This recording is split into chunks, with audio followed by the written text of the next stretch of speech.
This is the Daily Signal coming to you live from CPAC 2018. I'm Rob Bluey, Editor-in-Chief. I'm Rachel Del Giudice, contributor at the Daily Signal and reporter. And we're joined today by Ohio's Lieutenant Governor, Mary Taylor. Mary, thanks for being with us today. It's great to be with you. So you work on so many issues, and there's so many things we want to cover today, but I want to begin on the issue of regulations and deregulation specifically, because this has been something that the President has talked about at the national level, and it's one of the things that seems to be fueling so much economic growth in our country.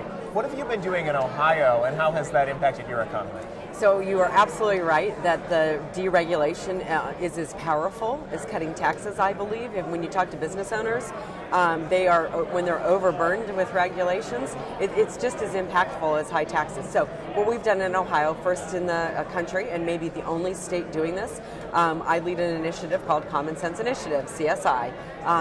In essence, we review every single regulation that any agency, state agency, proposes that impacts business in Ohio. And it's actually measured based on its business impact, and the agency has to justify that the business impact is necessary for the health and safety of Ohio workers or to protect the water or the air in a very common sense way. Because of the work that we've done, over 7,500 job-killing regulations have either been changed or eliminated. Wow. And how has the GOP tax plan contributed to deregulation and to the small business owners in Ohio? How has that helped your constituents and people there? So when President Trump was in Ohio and Cincinnati just recently, we were at a small business, a manufacturer, and because of the Trump tax cuts specifically called out, he was able to give each one of his employees a $1,000 bonus. And then several employees came up on stage with the president and spoke about not only the bonus that they received, but also how much money they're going to have back in their paycheck because of the tax cuts. And one individual, one lady said she was going to have $1,500 more in her paycheck because of the Trump tax cuts, and her kids are in college. That's so awesome. She's going to use the money to help fund tuition. But it is going to drive our economy. It truly is going to give these businesses an opportunity to grow and hire and innovate in a way that we have not seen in many years.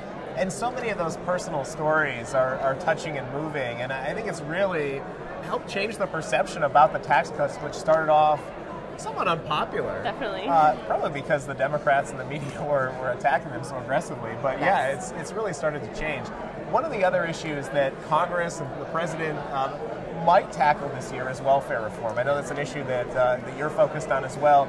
So much could be done at the state level. So how are you thinking about it from Ohio's perspective? So, as you know, I had a great meeting yesterday with Robert Rector, and he is obviously a genius on this issue. And I really appreciated the opportunity to meet with him. So what I want to do in Ohio is reform social welfare programs to encourage people to go back to work. So work requirements. He was very clear, the research is very clear, that when you require work, that's what you get, right? We talked about the addiction crisis, for example, and many people have asked me about the Medicaid expansion and, isn't it helping people living in addiction? And it may be, but I think there's a better solution.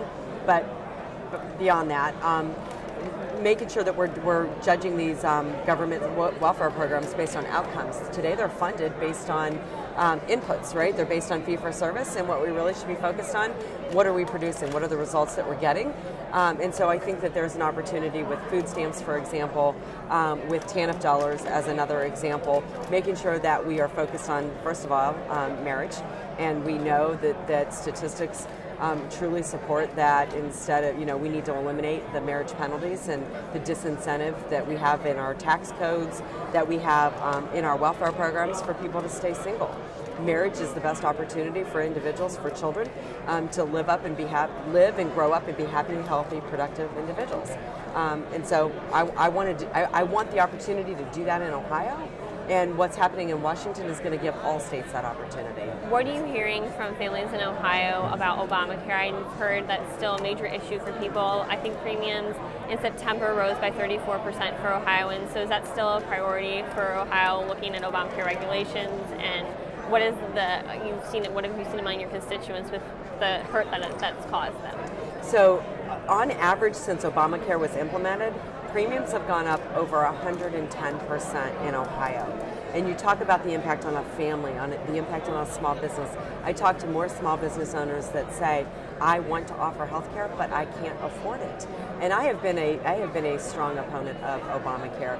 I think it needs to be repealed. I am not repeal and replace, because a bad Republican government solution is just as bad as a bad Democrat government solution. So I think we need to repeal Obamacare and really push to a consumer-driven, market-based approach and allow individuals to make decisions about the type of health insurance that they get, or the type of health care that they get.